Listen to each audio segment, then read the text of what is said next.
What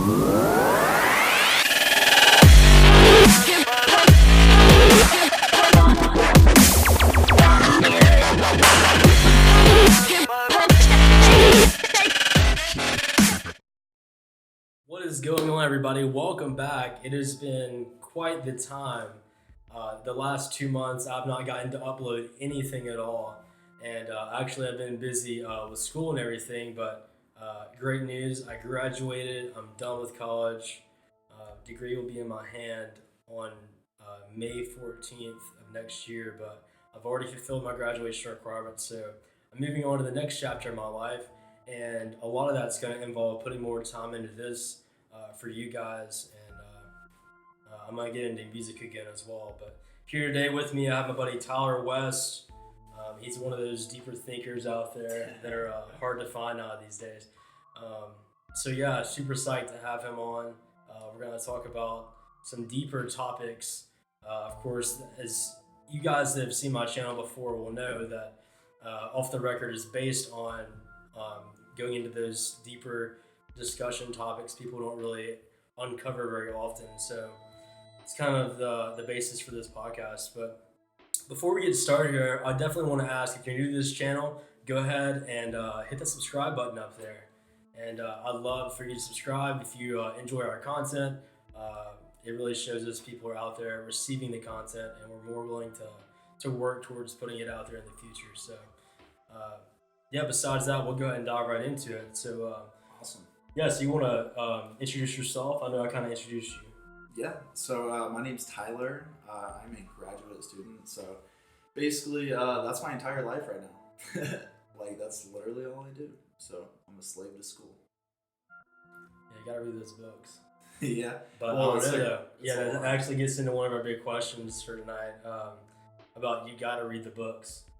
Because we both have our own opinions about what we feel, what our opinion is about college after finishing it, and he's still getting his master's right now. But kind of going into, if you could rewind 4 or 5 years, would you have gone to college? So what's your opinion on that? I think college definitely isn't for everybody, but I think it's forced upon like most people out there.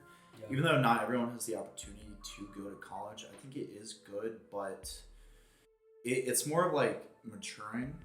It's more of like a time to mature in your life. It's not necessarily about what you learn, but it's more about like kind of finding yourself. I know that sounds like really heavy, but like through learning about all these different topics and taking like different classes, you definitely start to learn like your place in the world, kind of like who you are. But you know, you can read every single book out there, but yet at the same time, like that's not really even going to serve you. I don't know. Like there are definitely people out there who shouldn't be in college who are in college, but they feel forced to do so. But for me, definitely college was definitely worth it because I feel like I really found myself. Some people though, I feel like should stick to arts. They should stick to like trade school. Yeah, I've definitely seen a lot of people that they're in college because it's culturally right to do so. And like it's not like if people that aren't in college right now were to do college, like they would not do well at college. It's just that if you're gonna do college, make sure you're enjoying what you're doing, because then like what's the point? You know what I'm saying? Yeah, it's all about following your heart, and if it's not your decision to go, I don't think you should go. Or at least like try it out, like go to a community college and see if it's your thing, and if it's not your thing, just go out there and do something else with your life. Yeah, I know speaking for myself, it wasn't even really about college, but I have ambition. I've always had a drive to do things that other people didn't take steps forward to do or were scared to do. So I mean, kind of like having this YouTube channel and getting involved in everything else that I do. I mean, that's the reason why anyone, I guess, does anything to define themselves, try to find a place in the world. But I definitely will say that college definitely taught me a lot about myself mostly. I definitely already had work ethic from growing up in the country at one point, having to wake up early and do things like that. But I will say learning the material, it gives you a better understanding of the world for sure. I mean, for instance, I watch a movie now and I saw a Miller Lite earlier in the movie that we were watching, and I was just kind of thinking and laughing. I was like, that's product placement at its finest, you know? And just something like that I learned at college, which I could have learned outside of college if I just wanted to learn about this or that, but it really makes it easier to go somewhere and have someone just tell you, hey, you want to learn about this major, here's all of the pieces and parts you need for that. I definitely do think though that from the economics point of view and financial side, it's definitely the colleges are making bank off of the students. Oh, big time. It's a business pretty much at this point. Yeah. But like we were kind of talking about earlier about that Albert Einstein quote. I'm gonna butcher it, but education it's not about learning facts. It's about learning how to learn, which is so much more valuable than actually learning all that information that you can read in textbooks. Which learning to learn, that's pretty much synonymous with learning about yourself. Yeah. Who are you? Like how do you fit into this world, and what about yourself is special?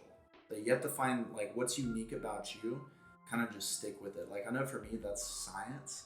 Really like science and philosophy, which is why I'm in graduate school right now, because I love doing research and teaching and just like learning a lot about facts, but like human physiology and like I don't know. It's interesting. You start to see things from a whole different perspective, I feel like. But I don't think everyone who goes to college will see that from a different perspective. Yeah, and I'll tell you, like myself, I get home sometimes and I'll turn on YouTube and I'll project it onto my TV, and I like to learn. I like to learn about random things like tectonic plates. Earlier I watched the video. Earlier I watched the video on how Oregon and Washington have a major hole forming underneath them in the crust, and how they're going to break up and break off. How do you know that though? Where'd you get that information? No, I'm not saying you're wrong, but like you're right. That's one thing I learned in college. Is like be careful where you're getting your information out there, because like any time that someone's teaching you something, whether it be on the news, whether it be a TV show, whether it be in college itself, you need to be wary of like where you're getting this information, because wherever you're getting that information, there are other people involved in kind of gathering that information, because they learn that information, then they're passing it on to you. It's kind of like whenever you tell someone a story and then that person tells that same story to another person, it's changing every single time. So you need to be careful where you get your information from. That's true. And with that being said, anything that we say today, it's probably complete bullshit. Let's be completely honest. Yeah. All right, so let's dive into our next topic here. Okay. What we're gonna discuss. So, we did a Ouija board yesterday. Yeah, we did. Yeah, I was just like, I just decided. I said, hey guys, it was me, this guy, and one of my friends, Z. We were sitting in a room. Actually, just got done playing Call of Duty, and I was like, hey, I feel like it's one of those questions that most of my friends have asked other people before. And I was like, hey, would you guys ever like do a Ouija board with me? We were all like, hell yeah, and they were let's like, do it. Hell yeah, we will. And like, I ended up telling one of my other friends this story, and this just happened yesterday. I told him today, and he was like, oh, you should have invited me. And I was like, well, most of my friends usually say no. And he was like, well, same case for me. I never found anyone that would say yes. That's so true though, because it's like very like strange to do. Yeah, and some people were scared of it, and if you go into it with an open mind. So I'll show it to the camera here. This is our Ouija board that we made. Shift Ouija board. We made this from scratch out of the back of a box, and put my third eye down here. I have a third eye tattoo, if you didn't know, and that's part of the story for later. Whoever we contacted last night was very into the third eye. They kept slotting back to it, and it's cool having Tyler here with me, because he was one of the people that was doing it actually with me, so he can give his own opinion of what he remembers happening. So, well, I don't know. See, here's the thing. I feel like I've had experiences in my life where some very astonishing things have happened to me. Yeah. And with that being said, the Ouija board and like anything like that other people kind of find kind of like weird and are like skeptical about, like they're skeptical about like whether it's real or not, it just doesn't surprise me at all. Yeah. Because I'm telling you right now, like an alien could like walk in this room right now, right behind us, and I'd be like, oh, what's up? Like it wouldn't surprise me. I wouldn't be astonished by it. So the whole Ouija board thing, like with that being said, I think it is very important to go in with an open mind, and whether you're actually contacting someone, something, or whether, I don't know, you're communicating with something, I guess, but at the same time, like I feel like that which we were communicating with is always communicating with us all the time. So I don't necessarily think it's like an individual spirit per se, or like an individual like soul, or however you want to call it, but I think it's like something that's always around us. And with the Ouija board, I don't necessarily think it's just the Ouija board that causes it. You know, I think that's more of a placebo effect. Like it was definitely like a channel, and I don't know, and I didn't mean to cut you off at all. No, I feel like the Ouija board was like a medium to communicate with the other side. It definitely raises some skepticism with me that I drew it on a cardboard piece of paper and it worked, but that could just be a thing with rearranging symbols. You know, I really don't understand. Maybe sitting in a circle with candles in front of and behind you and chanting at the same time, Ouija, are you here? Ouija, are you here? Maybe that is what caused whatever happened to happen. But I do know that all three of our hands were on there, and it was moving our hand, the energy. And I did further research today, and from several sources, by the way, so it wasn't just one person telling me this, but that it actually takes control of each person's hand, and that's how it moves the planchette, by moving their hand. And it just kind of it doesn't freak me out at all. When it happened, I was expecting it to happen. I went into it with an open mind, but can I ask you something? Yeah, go ahead. So say we didn't make the Ouija board and we tried communicating with the other side, spirits, souls, whatever you want to call it. Do you think that you would have believed it if we had just sat there and tried communicating without the Ouija board? Or do you think like by creating the Ouija board, it makes you very like open to that kind of information? So you're thinking, okay, this is going to work. Yeah. And so because now you've made the Ouija board and you're like, wow, we're about to communicate with like these different entities. Yeah, exactly. You then like have no shadow of a doubt that, okay, I'm about to communicate with something. So maybe like by creating the Ouija board, it's almost like a placebo effect. Like you truly become open to communicating with those different things. Yeah. You know what I'm saying? I'll kind of tell you what I see the use of the Ouija board being. I really noticed last night when the planchette was being moved by some other energy. I realized that maybe that's just a form of communication that they can make with us. To have a piece of paper or a piece of cardboard in this case with every letter of the alphabet, all the numbers, yes and no. I feel as though that's how they could communicate with us because they can't speak to us. I mean, that's debatable, but in this instance, they can't speak with us and we can't hear them. So their way of communicating with us is moving our hands over these letters. Do you think that every like soul or entity or whatever, do you think every single one has the potential to communicate in that way, like through the Ouija board? Or do you think it's only some of them?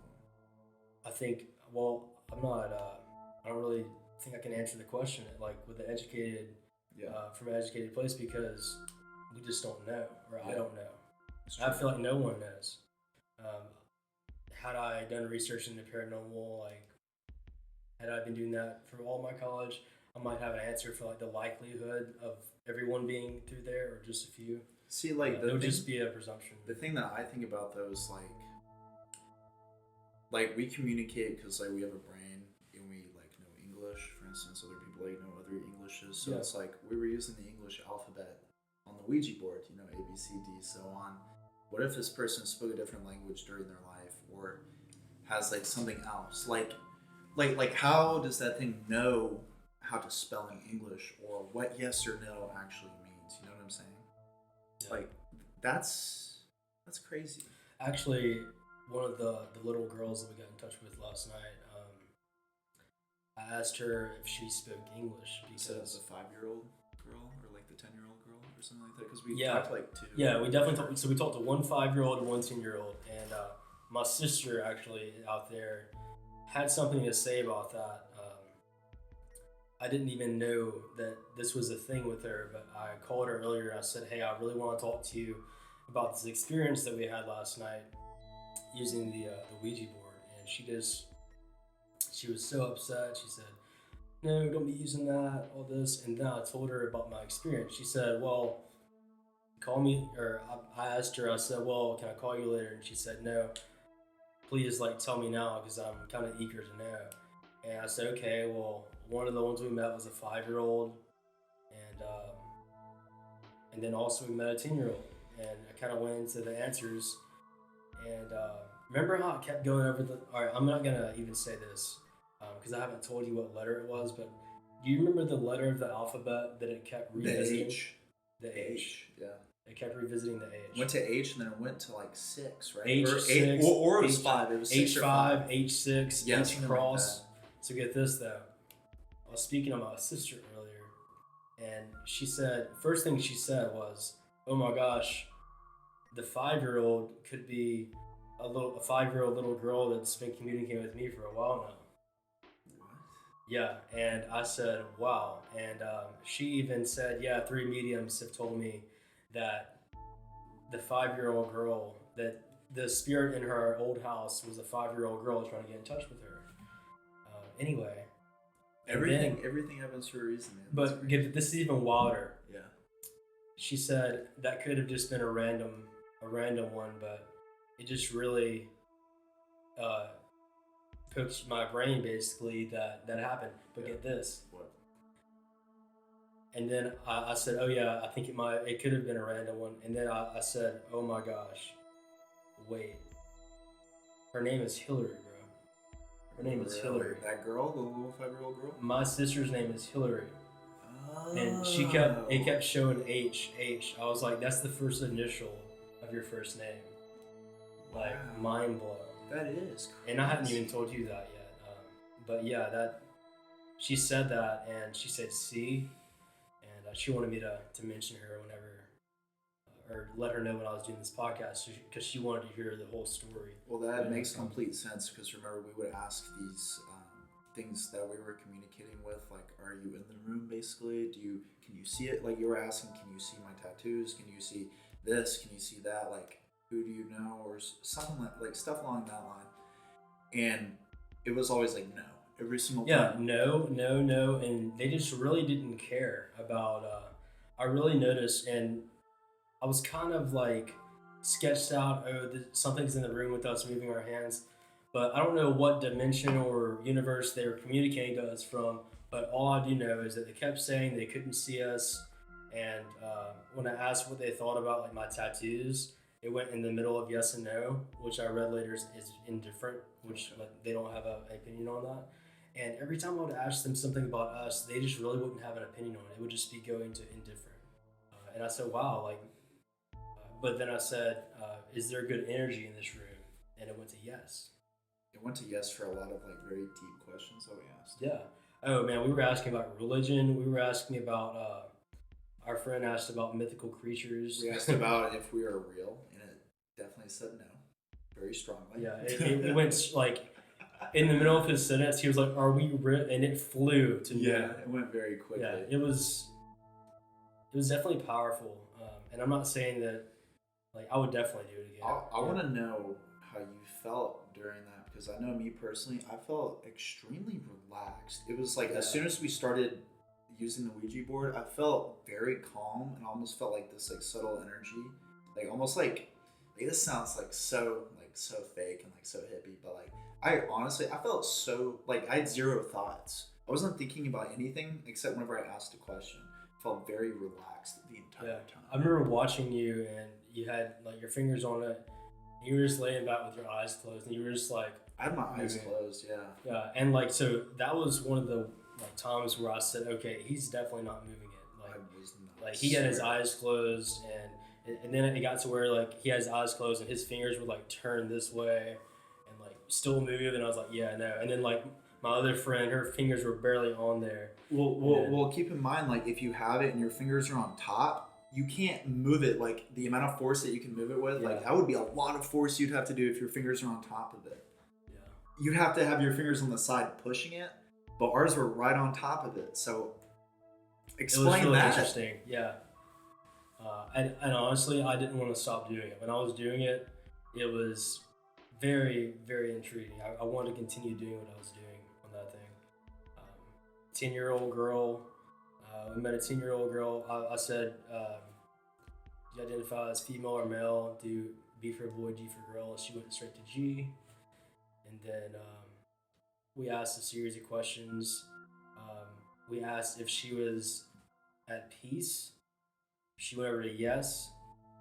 We asked if she wished she was still alive. She went over to no. We asked which one is better.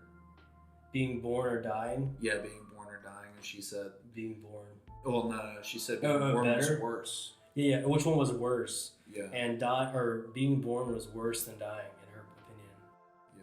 It's crazy. Then we asked, do you feel uncomfortable with us asking you these questions? And it was indifferent. Every single time. She didn't have an opinion. Well, we asked that for multiple spirits or whatever that we communicated. The last one said yes. If you remember, the last one that they claimed to have never been alive. Oh, that's right. Which that one's like the one that I've really talked a lot about today. That was the one that we asked, or I asked it if everything. If there's darkness or lightness. Well, oh yeah, darkness or lightness where it's at, and it said that there's lightness. And or no it went to yes, yeah, and no darkness. So we asked it, is there darkness where you're at? And it went to no. You asked that, and I said, is there lightness where you're at? And it went to yes. That was crazy. That was really interesting because it's like, and also this is something that claimed to have never died and have never been alive. Because you said, have you ever died? I went to no. And then you said, have you ever lived? Have you ever been alive? And I went over to no. And then, well, first off, someone definitely asked, do you like Joby's Ouija board? And I went to no. Oh yeah. I asked that. I was like, how do you like the Ouija board? And it was like, no. Like immediately went to no. Another thing I remember is someone said, might have been you. They said, how do you feel about our society right now? Ooh. And it went over to the darkness. Yeah. Beyond no into the darkness. It went to like the moon, which represents the moon. Darkness. On the board. Moon and sun, yeah. And then I asked it, what do you think? And it's funny because you were about to ask the same exact question, but how do you feel about the future of humanity? And it went to the indifferent. So... They wouldn't really give us any information. They definitely told us they did know about the future. This might have been the 10-year-old girl. I don't remember. There were also some that just really ran away quickly. Like I remember Z asked one, how old were you when you died? It went to Y and then flew down to goodbye. Why are you asking? Went straight to goodbye. But one of them said, I said, is everyone in this room going to get married and have kids? And it went to no. And then you asked, is everyone going to live a long... Is everyone going to live into their old? Was your question. Oh, that was my question, yeah. Yeah, and then it said no. It said no. And then when we were asking to give an initial for the person who wasn't, it wouldn't give us an answer. Yeah. It went up to indifferent, I believe. So whatever it knew, it did not want to tell us. I think that's for the better, though. It's probably for the better, but that just gives me kind of more evidence that it was real, because whatever it was, like if it was that easy, like years ago, people would have just asked spirits on the Ouija board about the future, if they were accurate. But they wouldn't give us any information. It's insane, man. Like I said, though, just like it doesn't really surprise me, like that we got that information from it. Not the specific information, but that we got any. I just did not expect that at all. Like I expect to go into it. Like I didn't know what existed here before. Like I always thought, oh, I'm not going to pick up anything from my house. I better go to like a cemetery or something.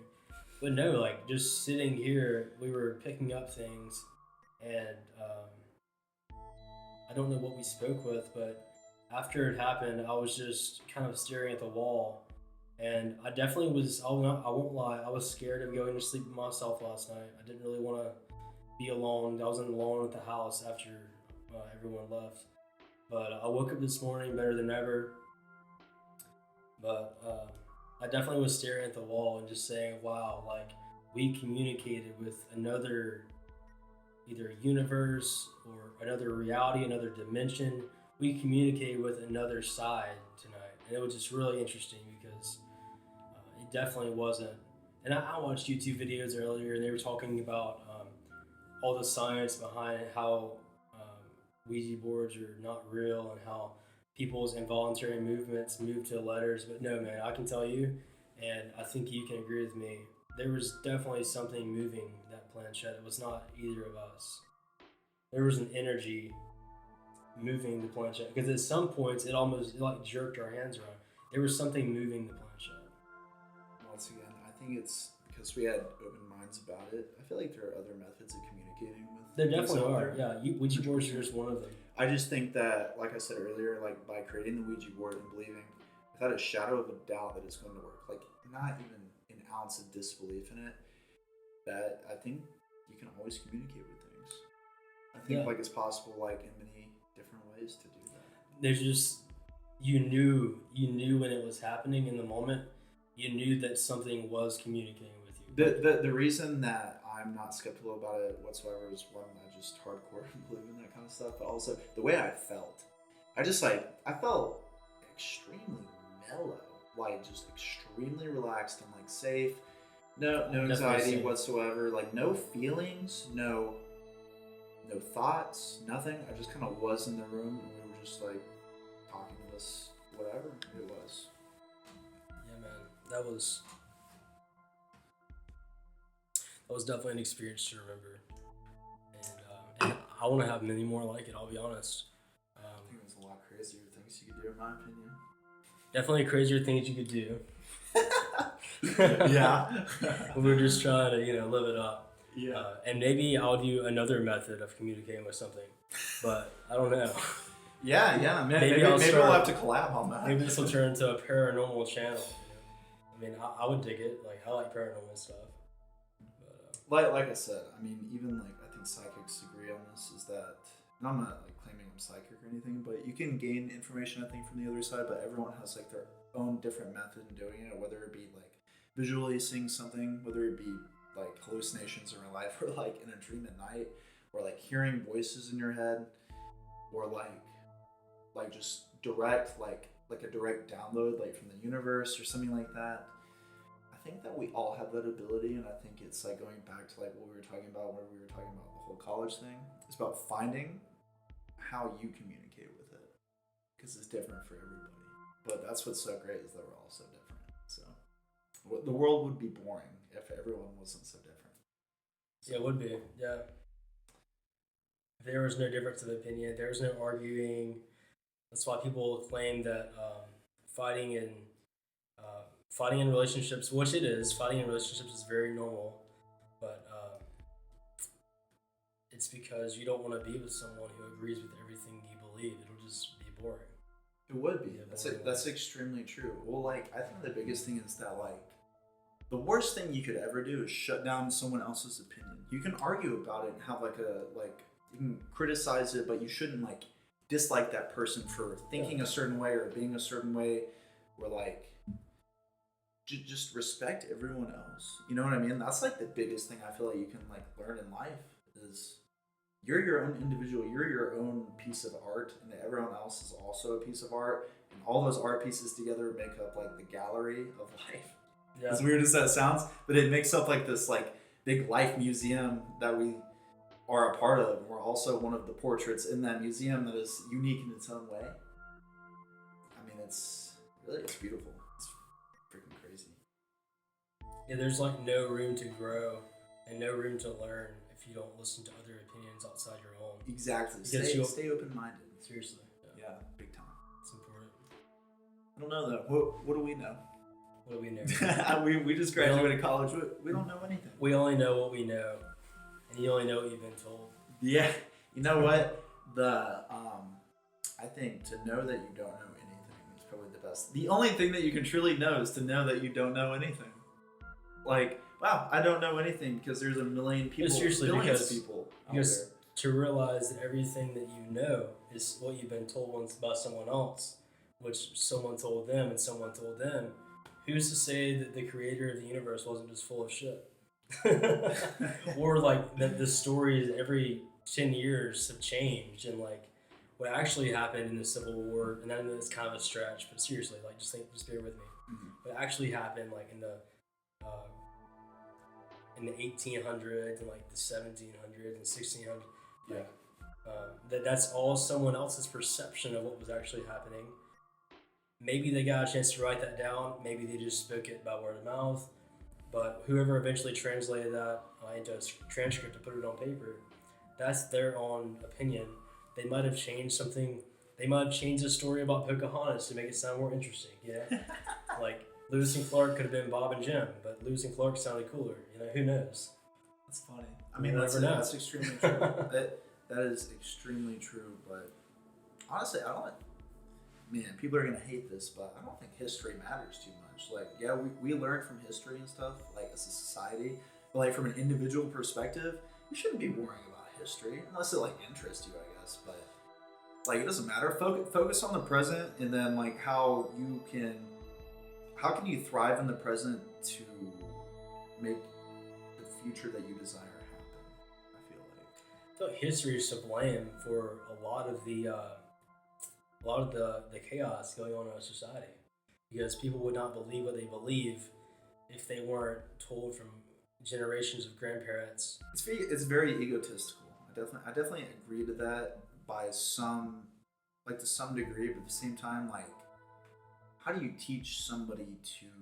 How do you teach someone to not do anything if they've never done it before? It's just someone else has had that experience and is trying to, because everyone experiences things differently. So, I don't know, what do you think? That's kind of a very vague question, I know, but I think everything, if you think about it, and like, I'm a very like scientific person, and I really like the brain. What were we just talking about? Dive into the brain. Let's talk about the brain. Let's talk about the brain. Okay. Well, the most interesting thing I think anyone can ever say is whenever they refer to their body. So like, bear with me on this. Whenever people are like, my body, and they say my body. So what you're saying by saying my body is that you aren't your body, because you're saying you're something other than your body, and that like you possess your body. And then like, here's the thing, that the brain is part of the body. So what are you referring to? Like, people subconsciously say that, you know what I'm saying? Like, oh yeah, like, I'll work out my body, or like, I need to take care of my body. They're saying it's my body, but it's like, wait, your body? Do you own your body? Did you create your body? Is that what you're saying? Like, subconsciously, that you made your body? From a religious standpoint, that's what they identify as being the soul. The soul. Like, that awareness. And the word soul, I feel like, is used as a term to describe that awareness, that what you are your awareness, what encompasses that body. So I've actually been doing some reading on Dianetics and Scientology and all that kind of stuff. And, I'm very interested in Scientology. I don't mind saying it. I'm not worried about offending anyone. It's very interesting to think about. And if you actually read into it, it's more than just some giant lizards like ruling the earth and all this. It's much different from that. It goes into Dianetics, understanding that every bad thing that has happened has conditioned you to react, which the definition of learning is changing your conditional behavior. Oh my gosh, dude, that's crazy. But it is everything that's happened to you bad in life has made you react to things differently. One of the examples in one of the Dianetics commercials that I watched was a kid eating a deviled egg, but it was rotten. And after he ate it, he got very sick. So from then on, throughout the rest of his life, it snapped like 20 years in the future. He's sitting in a field with his friends. A girl pulls out a picnic basket and there are deviled eggs in there. Well, everyone's like, hey, you should have some of like Tina's deviled eggs. They're great. And he's like, no, I'm okay. And he's scared to try deviled eggs because he had one rotten egg when he was young. That's actually... So it's about clearing out that negative energy that's drained you, and clearing yourself up and being free and actually open-minded. It's being free and clearing all that negativity away and experiencing life for what it is. Okay, I agree with that, but also one thing, it's not just the aversive things that happen to you, so those negative things, but it's also the rewarding things. So people, like, imagine like people who are addicted to something, and so like it's rewarding to them, and they're getting that dopamine release in their brain. So they want to keep taking in more.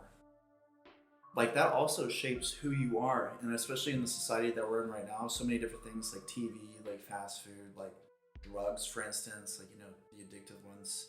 It's like causing that dopamine release in your brain, so that physiological response makes you crave that repeatedly, which can also be bad for you. So not only are those bad things bad for you, but those bad things can also be good for you because it makes you learn, maybe I shouldn't do that because it helps for like survival reasons. Yeah. But those rewarding things can also be bad. If you're gonna sit there and say you're a little kid like playing video games and you become addicted to video games, you're gonna keep wanting to play more video games, more video games, more video games. And in the long run, that might be bad for you. Because like you're not spending time doing other things. You know what I'm saying? It's extremely interesting, and I agree, like all the experiences that happen in our life truly do shape who we are, but the very interesting thing is that people have different perspectives. And I think this gets so much deeper than like what we're saying right now about rewarding and like aversive events happening to you, but it comes down to like free will. Because if those things do shape who you are, the question it really is like, obviously we don't have control over everything that happens in our lives to us, but how do we perceive those things? Do you have control over how you perceive a given situation? So if something like the deviled egg thing that you were just talking about, it's like, what if that guy was like, you know what? Like, screw it. Like, I'm going to try it. I'm going to eat this egg. Maybe I'll like it this time. And maybe he tries it. And wow, maybe it's the best thing he's ever had. Maybe it's life-changing. That would change everything he's ever believed about the deviled eggs. But what causes that? Like, obviously, it's like open-mindedness to like try different things. But I think it's trying things and being brave and doing the things that make you uncomfortable and do those things that you don't want to do. And then I think if you repeatedly do that, then you become conditioned to do more things that are uncomfortable for you. Those things that are really good for you. Like public speaking, for instance. Yeah. If you've never done public speaking or like spoken in front of a big group of people, you're freaking terrified. And then you do it long enough and you get to the point to where you're like, I literally don't even care about this. Yeah. Like, it's like, whatever, these are other people, but like, why should I care? Like, people are always looking at me. How come in this instance now I'm in front of like an audience and I know the audience is looking at me? How come you get scared in that moment? Yeah, I mean, that was like me the first time I ever played on stage versus the time that like now I hop up on stage in a second and like, and I don't care. And I mean, it's like when you do something and I feel like people just don't know what their skill level is, or people are scared to not do well enough, and because everyone's judgmental, you know? So that kind of goes into public speaking. People are scared to get up there and speak because people are going to have their own opinions about them.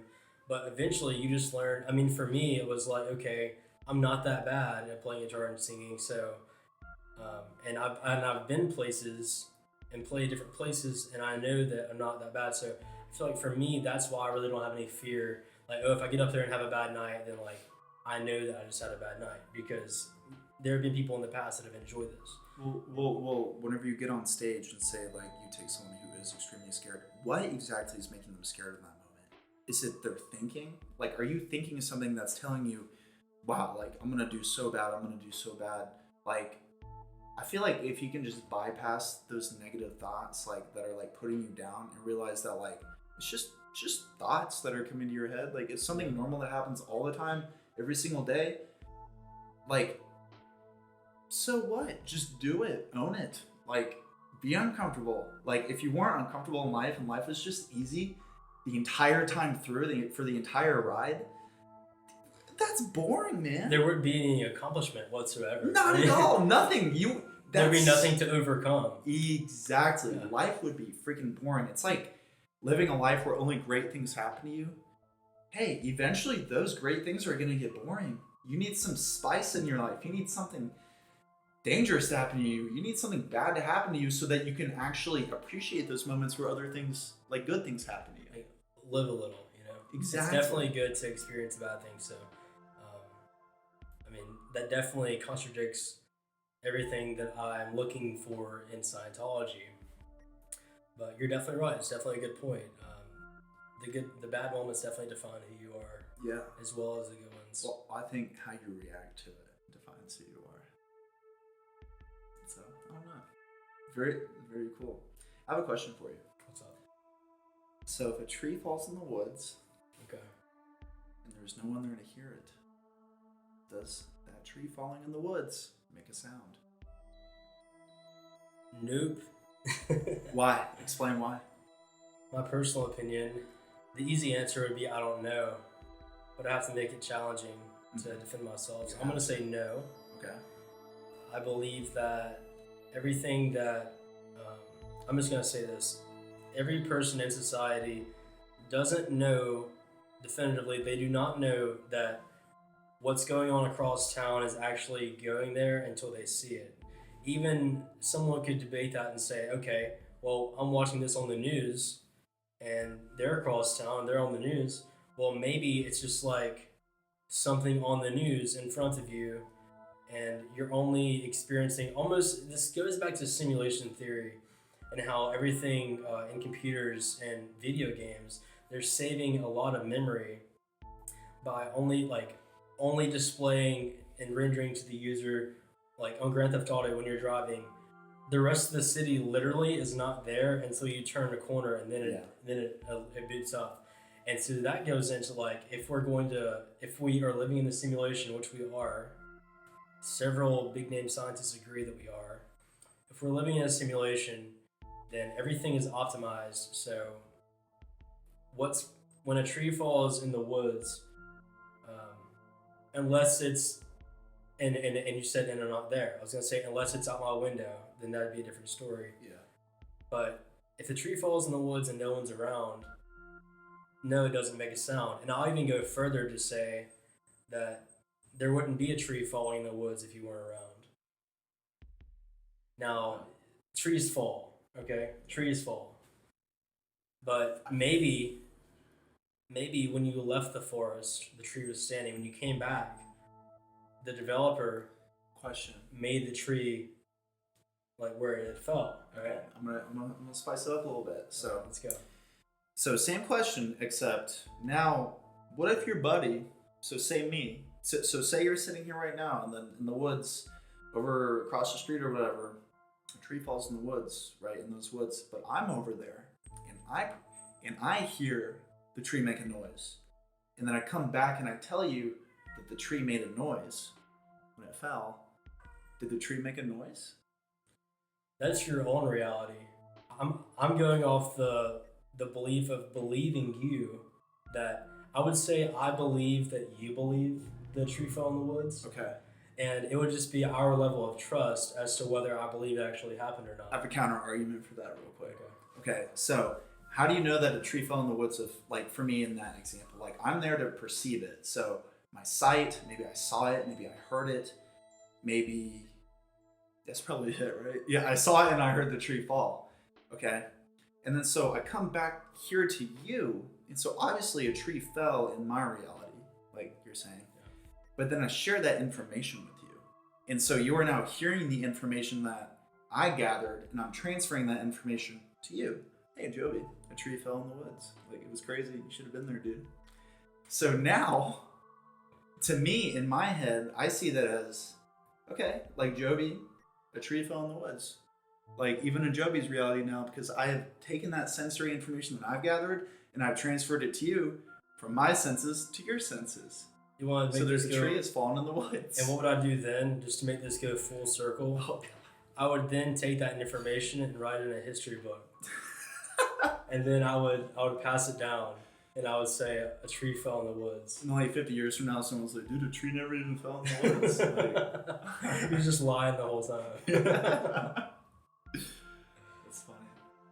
I have another question. All right, go ahead. Okay, so let's we're getting kind of deep here. So right. let's stay deep. Diving deep. So for years, I didn't have any dreams. So for 1 or 2 years straight, I guess my senior year of college, I never dreamed. I probably dreamed like 4 or 5 nights a week. Well, at least remembered my dream. And whenever I didn't have any dream, I didn't remember anything. I would close my eyes, it'd be black, and then I wake up and start my day. Lately though, I've been dreaming so much, and it's been almost like more real than like what's going on now. Like, it's just, because I'll be in there and it's like I can smell it, I can feel like the space I'm in. It's just crazy realistic. So my question for you is, what do you think about dreams? Like, what are dreams? what do you think dreams are? And I'll start off by saying I've gotten to where I have 3 realistic dreams a night that I recall. Yeah. Like, I've gotten to where I recall my dreams. Now, freshman psychology in college told me that you only remember the dreams theoretically by science. You only remember the dreams that you wake up in the middle of. That's what they say. Exactly. I so heard that recently. Maybe I'm just not getting quality sleep and I'm waking up 3 times a night. I don't know. But I have like stories, full-on stories with faces and names 3 times a night. I used to wake up and when I had a girlfriend, I used to text her right away and say, hey, I had a dream about you last night. And I didn't say that just to like be cute, because a lot of the times it was like negative stuff. Like, negative things happened and they were so real, like her sleeping with another guy or whatever, but they were so real that I legitimately sometimes thought they had happened, or I didn't know if they had happened. So I would text her and say, hey, did this really happen? Like, do I actually have a reason to be mad at you? You know? And a lot of the times she would say no. So basically in this reality, that did not happen. But to your question, I travel when I dream. I feel like those hours, because those hours every night added up over a lifetime equals like another lifetime. Almost. Like almost, like a short lifetime.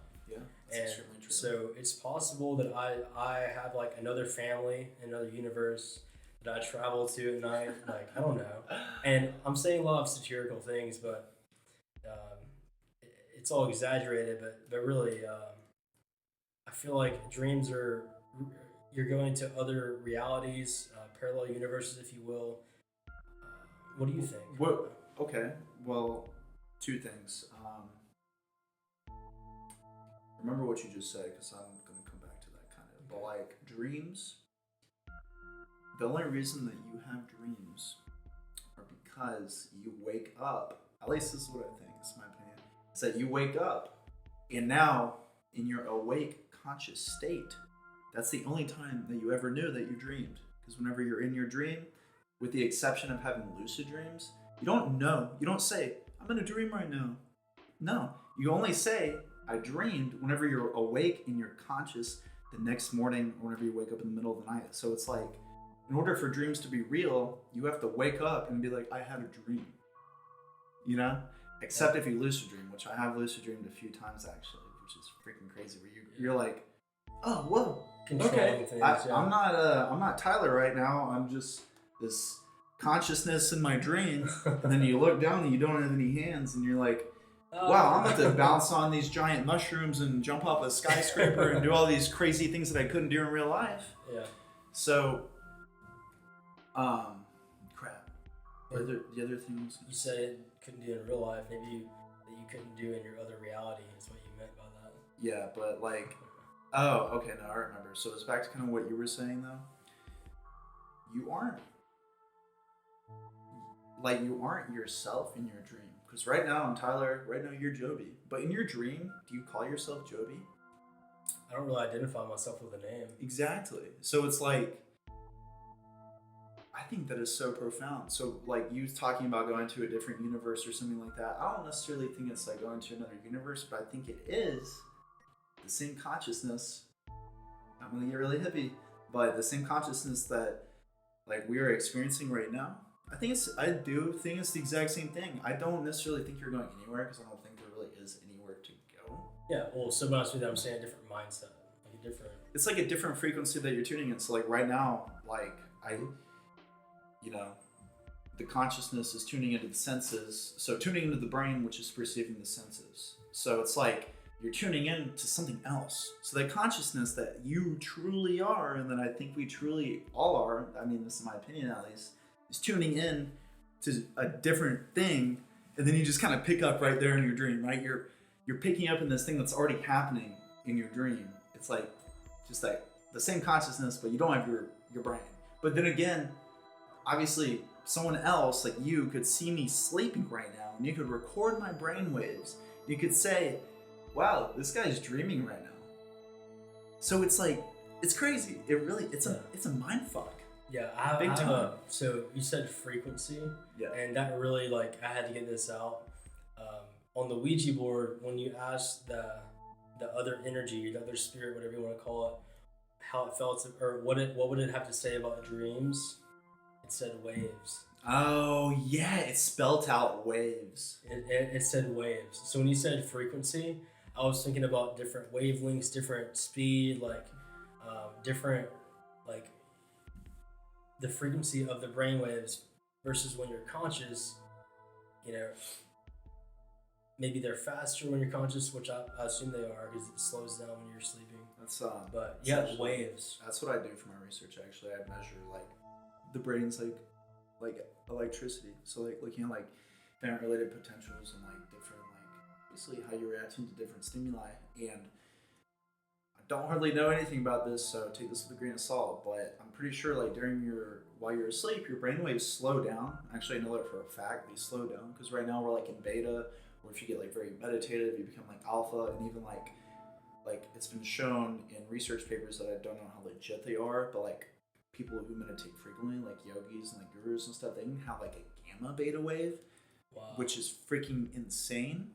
But I think while you're dreaming, you start to have those waves that you have while you're awake.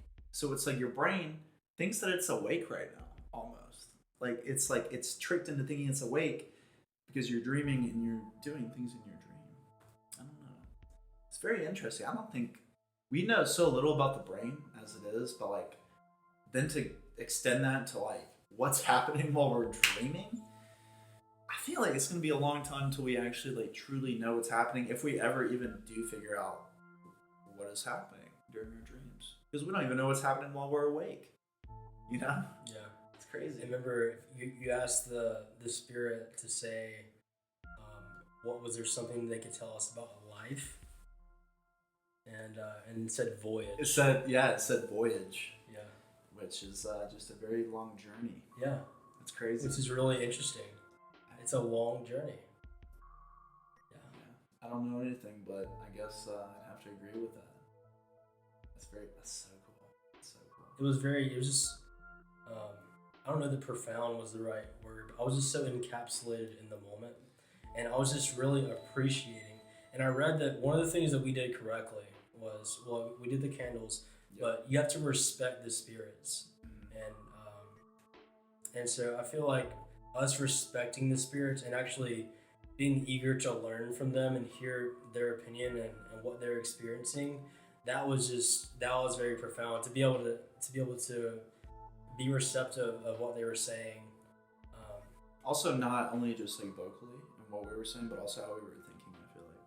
I feel like if you're thinking like something like disrespectful as well, I mean that's also energy. So I feel like it can also pick energy. up on that.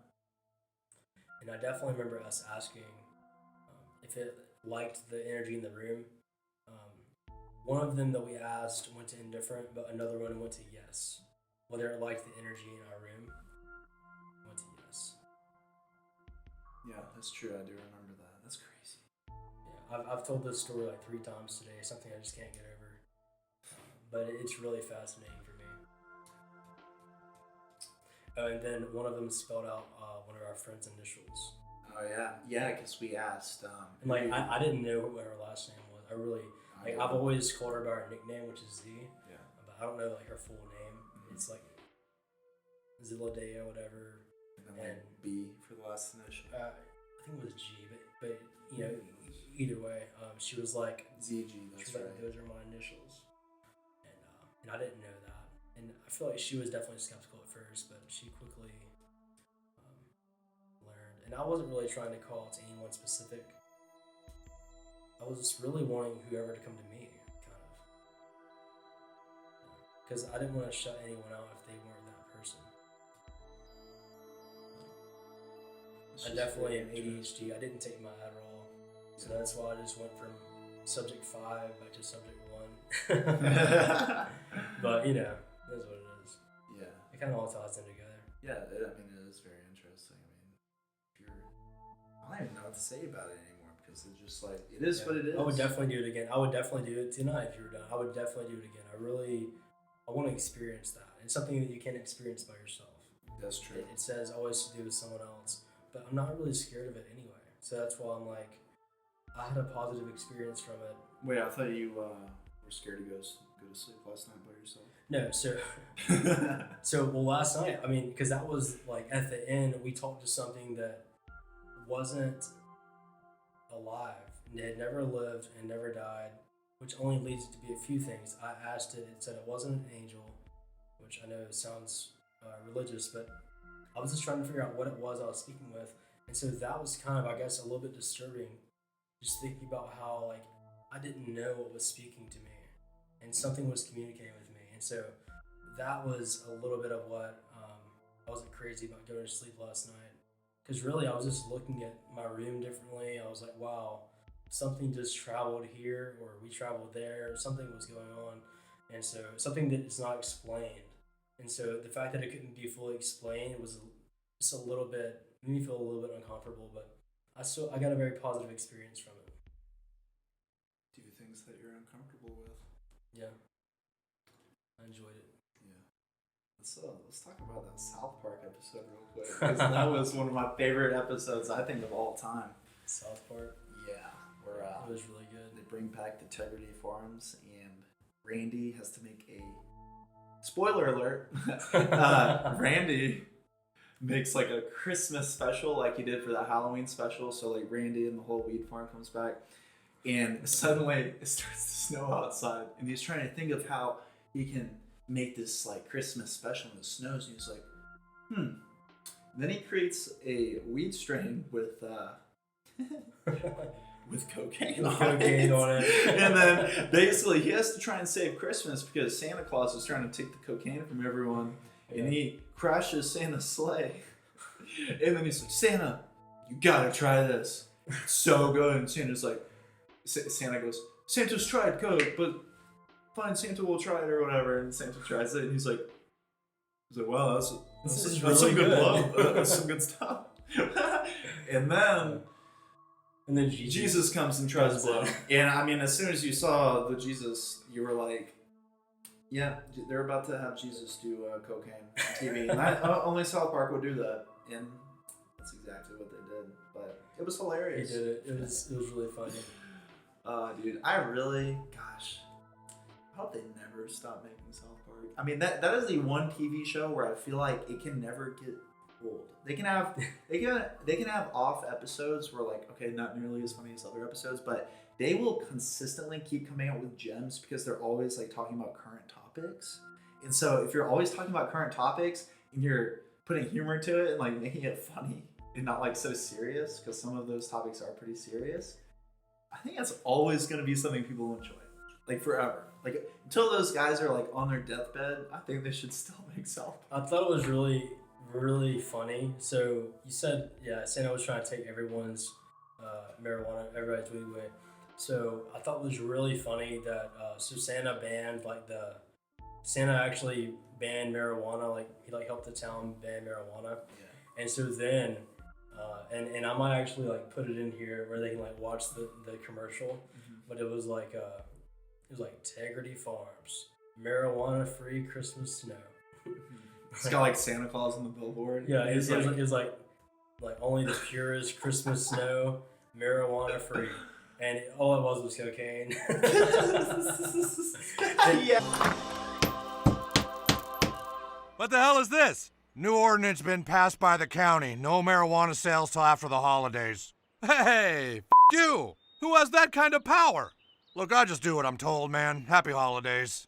Hey, but you can't do this! They just shut down our business! What are you talking about? We can't sell marijuana during the holidays! What are we gonna do? We can't give up on the Christmas special. People need it! I think I know a way around this. There's something about the holiday season. Folks seem a little nicer. The days a little more special. And sometimes we all need a little pick-me-up, but without any added ingredients. Introducing marijuana-free Christmas snow from Integrity Farms. All the festive snow you love without that pesky marijuana. Because there's nothing like a warm fire, some holiday presents, and a little Rocky Mountain cocaine. During Christmas, don't you want your cocaine to be organic, pure, and locally grown? Cocaine that's grown locally has never been smuggled, so the only ass it's gonna be up is yours. Marijuana-free Christmas snow, now available from Integrity Farms. It's cocaine that's farmed to nostril. Oh, and then at the end, Jesus enjoyed it so much, he was like, let's make a Christmas miracle. And then it started snowing cocaine. Snow coke. Oh my gosh. And then all the adults were really enjoying it. They were like, oh my gosh. But then like all the kids were like, I guess they're feeling the Christmas spirit again. Yeah, hell yeah, they are. Mr. Mackey's like, oh, it's fun if you stick your tongue out. Getting it on their tongue. God, South Park. It was really funny. Like when that episode started, it's Mr. Mack, right? Mr. Mackey. Yeah. Oh, Mr. Mackey. Yeah. So Yeah. Mr. Mackey was on stage. He was like singing Christmas songs, and he was like, ooh, okay. I thought it was really funny. Okay. One thing, let's get very serious for a second. Okay. Remember they were talking about drunk driving being a big thing over the holidays? Yeah. It's funny we're drinking beers right now. Don't drink and drive, first of all. But I actually never even thought about that because that definitely is so true. Like people drinking and driving over the holidays. I don't know. I always thought it was interesting because I was like, never actually thought about that. But that makes sense. I don't ever really think about turning out some eggnog. Like I don't really think about people getting drunk over Christmas. Yeah. I mean, I'm sure it happens, but no, it happens.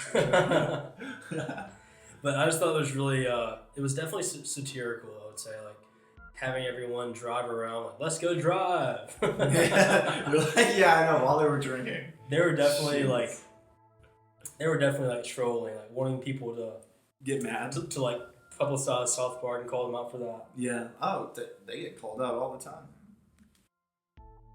Maybe that's like a really easy way for me to like shoot off my YouTube channel. I was like, say something crazy and get on Fox News. Oh my and then like God. Oh my. Literally. Like. Yeah, actually, let's do it. You ready? What do you want to talk about? What's crazy? You know what I'm saying? Actually, one of my friends actually did it. Well, he didn't do what I did, but he was pretending to be like some anti-LGBT group. He made an anti-LGBT like fake group, and he was like fake protesting. And it was so funny, and he's definitely like liberal. It was so fake. Yeah. He got on there with like a fake mustache, and his name is Viju Kumbi. He has like 17.5K subscribers on YouTube now. Wow. And now he puts out, like, honestly, I'm not hating on anybody, but his videos aren't that well thought through. They aren't like clever. He really just gets on camera in his bedroom with no lighting, no anything, and he just like talks about like random things, and talks about the time he was on Fox News. He was like, I was playing poker with him one night, and he's like, yeah, I was actually on Fox News in 2017. Look it up. Wow. Yeah. It's really funny because like we can practice our free speech, you know. So we have the ability to say things, whether we mean them or not. But yeah, we could definitely get on the news. I'm down. Let's do that. Let's do that next episode. Yeah, let's get on the news. Just talk about some very inappropriate, controversial shit. And like you say that we stand on the wrong side of it, and then like, yeah, it's funny. Yeah. All right, that's gonna be a wrap for today. But Tyler, it was a pleasure having you on the show. Yeah, man. Thanks for I having me. really enjoyed it, man. We're gonna have to do this more often. Yes. Cool. And also, you guys, if you haven't yet, tap that like button if you made it this far. If you did make it this far, drop down, type in your Instagram username. And we will enter you to win. What are they going to win? This green pen. Yeah, that green pen. The pen that I was writing with. We will send you this very green pen that we took notes with tonight. That green pen has gotten me through all of college. That has a lot of sentimental value. Yeah. All right. You probably don't want the pin, actually. But you know what? If I found it on eBay, you couldn't sell it on eBay because try selling that to someone, telling them that it was someone's significant's pin, and you could do that with any green G2. So, joke's on you. That's all I have for today. Love you guys. Peace. Later. Hey guys, thank you so much for watching this video today. It really means a lot to me that there are people out there that want to hear what I have to say about my beliefs and my feelings. So from the bottom of my heart, thank you. And if you did like this video, please be sure to go down there and click that like button. Don't forget to tap subscribe so you see future videos from me. And hop on down there in the comments. Let me know, what do you want to see me talk about? Because I love hearing from you. Well, that's all I have for today. Come back next week for another episode of Off the Record. My name is Joby Ellington. Peace, love, happiness. Follow your dreams.